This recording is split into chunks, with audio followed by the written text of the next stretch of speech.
ನೋಡಿ, ಬಳ್ಳಾರಿಯಲ್ಲಿ ಸರಣಿ ಸಾವಾಗಿರುವಂಥ ಹಿನ್ನೆಲೆಯಲ್ಲಿ ಅಂದರೆ ಬಾಣಂತಿಯರ ಸರಣಿ ಸಾವಾದ ನಂತರ ಈಗ ಅವರ ಜೊತೆ ಅಲ್ಲಿರುವಂಥ ಕೂಡ್ಲಿಗಿಯ ಶಾಸಕರ ಜೊತೆ ನಮ್ಮ ಪ್ರತಿನಿಧಿ ಚುಟ್ಚಾಟ್ ನಡೆಸಿದ್ದಾರೆ. ಯಾವ ಕಾರಣಕ್ಕಾಗಿ ಈಗ ಇಲ್ಲಿಯ ತನಕ 5 ಜನ ಸಾವನ್ನಪ್ಪಿದ್ದಾರೆ ಅನ್ನೋದು, ಬಟ್ ಎಷ್ಟರ ಮಟ್ಟಿಗೆ ಅಲ್ಲಿ ವರದಿ ಆಗ್ತಾ ಇದೆ ಮತ್ತು ಇಲ್ಲಿ ಅಧಿಕಾರಿಗಳು ಬಂದಿದ್ದಾರಾ ಇಲ್ಲ ಅನ್ನೋದ್ರ ಬಗ್ಗೆ ಶಾಸಕರು ಏನು ಹೇಳಿದ್ದಾರೆ ಕೇಳೋಣ ಬನ್ನಿ. ಇಡೀ ರಾಜ್ಯಾದ್ಯಂತ ಬೆಚ್ಚಿ ಬೀಳಿಸ್ತಕ್ಕಂಥ ಪ್ರಕರಣಗಳು ಬಳ್ಳಾರಿಯಲ್ಲಿ ನಡೆದಿತ್ತು. ಅದು 5 ಜನ ಬಾಣಂತಿಯರ ಸಾವು. ಈ ಬಗ್ಗೆ ಜಿ ಕನ್ನಡ ನ್ಯೂಸ್ ಕೂಡ ವಿಸ್ತೃತ ಸುದ್ದಿಯನ್ನು ಕೂಡ ಪ್ರಸಾರ ಮಾಡಿತ್ತು. ಅದರಲ್ಲಿ ಮುಖ್ಯವಾಗಿ ವಿಜಯನಗರ ಜಿಲ್ಲೆಯ ಕೂಡ್ಲಿಗಿ ತಾಲೂಕಿನ ಚಂದ್ರಶೇಖರಪುರ ಗ್ರಾಮದ ಮಹಿಳೆ ಮಹಾಲಕ್ಷ್ಮಿ ಕೂಡ ಈ ಗರ್ಭಿಣಿ ಮೃತಪಟ್ಟಿದ್ಲು. ಆ ಮೃತಪಟ್ಟಂತ ಮಹಿಳೆಯ ಮಗು ಕೂಡ ಇವತ್ತು ಕೂಡ್ಲಿಗಿಯ ಶಾಸಕರಾದಂಥ NT ಶ್ರೀನಿವಾಸ್ ಅವರು ಕೂಡ ಅದರ ಜವಾಬ್ದಾರಿಯನ್ನು ಕೂಡ ಹೊತ್ತಿದ್ದಾರೆ. ಇವತ್ತು ನಮ್ಮ ಜೊತೆ ಮಾತಾಡಲಿಕ್ಕೆ ಕೂಡ್ಲಿಗಿಯ ಶಾಸಕರಾದಂಥ NT ಶ್ರೀನಿವಾಸ್ ಅವರು ಕೂಡ ಇದ್ದಾರೆ. ಅವ್ರನ್ನೇ ಕೇಳ್ತಾ ಹೋಗೋಣ. ಯಾಕಂತ ಹೇಳಿದ್ರೆ ಸುಮಾರು 5 ಜನ ಬಾಣಂತಿಯರು ಮೃತಪಟ್ಟಂತ ಸಂದರ್ಭದಲ್ಲಿ ಆಸ್ಪತ್ರೆ ಕೂಡ ಒಂದು ಹೇಳಿಕೆಯನ್ನ ಕೊಟ್ಟಿತ್ತು. ಅಲ್ಲಿ ಗ್ಲೂಕೋಸ್ ಅವಧಿ ಮೀರಿದ ಗ್ಲೂಕೋಸ್ ಅನ್ನ ಕೊಟ್ಟಿರೋ ಕಾರಣಕ್ಕೋಸ್ಕರ ಅಂತ ಹೇಳ್ತಾ ಇದ್ರು. ಇನ್ನೊಂದ್ ಕಡೆ ಬಹು ಅಂಗಾಂಗ ವೈಫಲ್ಯದಿಂದಲೂ ಕೂಡ ಮಹಿಳೆಯರು ಅಂದ್ರೆ ಗರ್ಭಿಣಿ ಮಹಿಳೆಯರು ಮೃತಪಟ್ಟಿದ್ರು ಅಂತ ಹೇಳ್ತಾ ಇದ್ದಾರೆ. ಹಾಗಾಗಿ ಈ ಮೃತಪಟ್ಟಂತ ಮಹಿಳೆಯ 7 ದಿನದ ಮಗು ಕೂಡ ಇವತ್ತು ಲೈವ್ ಆಗಿ ತೋರಿಸ್ತಾ ಇದ್ದೀವಿ. ಈ ಮಗುವಿನ ಲಾಲನೆ ಮತ್ತು ಪಾಲನೆಯನ್ನ ಕೂಡ್ಲಿಗಿಯ ಶಾಸಕರಾದಂತ NT ಶ್ರೀನಿವಾಸ್ ಅವರು ವೈದ್ಯರು ಕೂಡ ಹೌದು.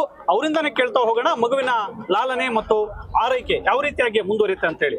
ಸರ್, ಈಗ ನೋಡ್ಬೋದು ನಿಮ್ಮದೇ ತಾಲೂಕಿನ ನಿಮ್ಮ ಸಂಬಂಧಿಯ ಮಗು ಕೂಡ ಅಂತ ಈಗ ಗೊತ್ತಾಗ್ತಾ ಇರ್ತಕ್ಕಂಥದ್ದು. ಈ ಮಗುವಿನ ಆರೈಕೆ ಮತ್ತು ಲಾಲನೆಯನ್ನು ಕೂಡ ತಾವು ವಹಿಸ್ಕೊಂಡಿದ್ದೀರಿ, ಏನ್ ಹೇಳ್ತೀರಾ ಇದ್ರ ಬಗ್ಗೆ? ಅತ್ಯಂತ ನೋವಿನ ಸಂಗತಿ ಇದು. ಖಂಡಿತ ಯಾರಿಗೂ ಆಗಬಾರ್ದು. ತಾಯಿ ಮಹಾಲಕ್ಷ್ಮಿ ಇವತ್ತು ನಮ್ಮೊಂದಿಗಿಲ್ಲ. ಆದರೆ ಮುದ್ದಾದ 3 ದಿವಸದ ಮಗು ನನಗೆ ಭಾಳ ಮರುಕು ಆಯಿತು ಮನೆಗೆ ಹೋಗಿ ಭೇಟಿ ಮಾಡಿದಾಗ. ಈಗ ತಮಗೆ ತಿಳಿದಂಗೆ ನಾವು ವೈಯಕ್ತಿಕವಾಗಿ ಆರ್ಥಿಕ ಸಹಾಯವನ್ನು ಮಾಡಿ ಸರ್ಕಾರದಿಂದನೂ ಸಹಾಯ ಮಾಡಲಿಕ್ಕೆ ವ್ಯವಸ್ಥೆ ಮಾಡಿದ್ವಿ. ಇವತ್ತು ನಾವೊಂದು ನಮ್ಮ ತಂದೆಯವರಾದ ದಿವಂಗತ NT ಬೊಮ್ಮಣ್ಣನವರ ಹೆಸರಿನಲ್ಲಿ ಒಂದು ಬೃಹತ್ ಆರೋಗ್ಯ ಶಿಬಿರ ಏರ್ಪಡಿಸಿದ್ವಿ. ಅದಕ್ಕೆ ಸಂಬಂಧವಾಗಿ ಇವತ್ತು ನನ್ನೆಲ್ಲ ಸ್ನೇಹಿತರು, ಮೈಸೂರು ಮೆಡಿಕಲ್ ಕಾಲೇಜಿನ ಸ್ನೇಹಿತರು ಮತ್ತು ಎಲ್ಲ ನುರಿತ ಮಕ್ಕಳ ತಜ್ಞರು, ಡಾಕ್ಟರ್ ಶಿವಕುಮಾರ್ ಅಂತೇಳಿ ಇವರು ಏಮ್ಸ್ ಅಲ್ಲಿ ಪೀಡಿಯಾಟ್ರಿಕ್ಸ್ ಮಾಡಿ ಮತ್ತೆ ಲಂಡನ್ನಲ್ಲಿ 15 ವರ್ಷ ತಜ್ಞರಾಗಿ ಕೆಲಸ ಮಾಡಿದ್ದಾರೆ. ಮತ್ತೆ ಡಾಕ್ಟರ್ ಸತೀಶ್ ಕುಮಾರ್ KM ಅಂತೇಳಿ ಅವರು MS ರಾಮಯ್ಯ ಮೆಡಿಕಲ್ ಕಾಲೇಜಲ್ಲಿ ಪ್ರೊಫೆಸರ್ ಆಗಿದ್ದಾರೆ. ಮತ್ತು ಡಾಕ್ಟರ್ ಮಧುಕುಮಾರ್ ಎಲ್ಲನ್ ಅಂತೇಳಿ ಅವರು ESI ಅಲ್ಲಿ ಮಕ್ಕಳ ತಜ್ಞರಾಗಿ ಕೆಲಸ ಮಾಡ್ತಾ ಇದ್ದಾರೆ. ಇವತ್ತು ಅವ್ರ ನೇತೃತ್ವದಲ್ಲಿ ನಾವು ಒಂದು ಬೃಹತ್ ಆರೋಗ್ಯ ಶಿಬಿರ ಏರ್ಪಡಿಸಿದ್ವಿ. ನಾನು ಅದಕ್ಕೋಸ್ಕರ ನಾವು ಒಂದು ಟ್ಯಾಕ್ಸಿ ಮಾಡಿ ಆ ಮಗುನ ಅವ್ರ ಕುಟುಂಬಸ್ಥರನ್ನ ಕರೆಸಿ ಆ ಮಗುನ ಆರೋಗ್ಯನ ಒಂದ್ಸರಿ ವಿಶೇಷವಾಗಿ ತಪಾಸಣೆ ಮಾಡಿ ಇವತ್ತು ಆ ಮಗು ಅತ್ಯಂತ ಆರೋಗ್ಯಕರವಾಗಿದೆ ಅಂತ ಹೇಳ್ಬಿಟ್ಟು ನಮ್ಮ ವೈದ್ಯರು ಇವಾಗ ಹೇಳಿದ್ದಾರೆ. ಮುಂದಿನ ದಿನಗಳಲ್ಲಿ ಕೂಡ ಆರೋಗ್ಯ ಅಷ್ಟೇ ಅಲ್ಲ, ಆ ಮಗುಗೆ ಪೋಷಣೆಗೆ ನಾವು ಸಂಪೂರ್ಣ ಜವಾಬ್ದಾರಿ ಹೊರ್ತೀವಿ ಅಂತೇಳಿ ಈ ಸಂದರ್ಭದಲ್ಲಿ ನಾನು ಹೇಳಕ್ ಇಷ್ಟಪಡ್ತೀನಿ. ಮಕ್ಕಳ ತಜ್ಞರಾದಂತಹ ಡಾಕ್ಟರ್ ಶಿವಕುಮಾರ್ ಅವ್ರ ಮಾತು ಏನು ಅಂತ ಹೇಳಿದ್ರೆ, ಈಗ ಪರೀಕ್ಷೆ ಮಾಡಿ ಆದ್ಮೇಲೆ ಮಗುವಿನ ಆರೋಗ್ಯ ಕೂಡ ಚೆನ್ನಾಗಿದೆ ಅಂತ ಹೇಳ್ತಾ ಇದ್ದಾರೆ. ಮತ್ತು ಮಗುವಿನ ಸಂಪೂರ್ಣ ಜವಾಬ್ದಾರಿಯನ್ನ ಶಾಸಕರಾದಂತ NT ಶ್ರೀನಿವಾಸ್ ಅವರು ತೆಗೆದುಕೊಳ್ತಾನೆ ಅನ್ನುವಂಥದ್ದು ಕೂಡ ಈ ಒಂದು ಮಾಹಿತಿಯನ್ನ ಜಿ ಕನ್ನಡ ನ್ಯೂಸ್ಗೆ ಹೇಳ್ಕೊಂಡಿರ್ತಕ್ಕಂಥದ್ದು. ವಿಜಯನಗರದಿಂದ ಮಂಜುನಾಥ್, ಜಿ ನ್ಯೂಸ್ ಕನ್ನಡ. ಜಿ ಕನ್ನಡ ನ್ಯೂಸ್ ಈಗ ನಿಮ್ಮ ಮನೆಯಲ್ಲೇ ನೋಡಿ. ಎಲ್ಲ ಕೇಬಲ್ಗಳಲ್ಲಿ ಈಗ ಲಭ್ಯ.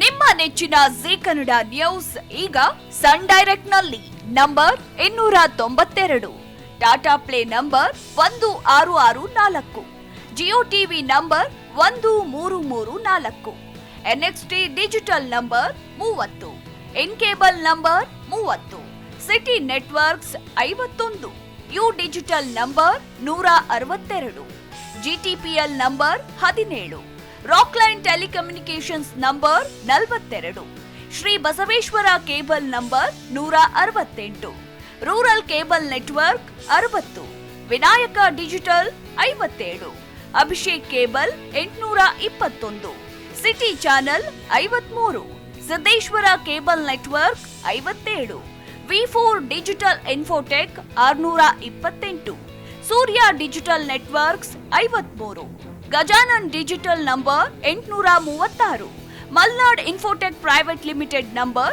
56, Metrocast number 830, victory digital number 167ರಲ್ಲಿ ನೋಡಿ ಆನಂದಿಸಿ.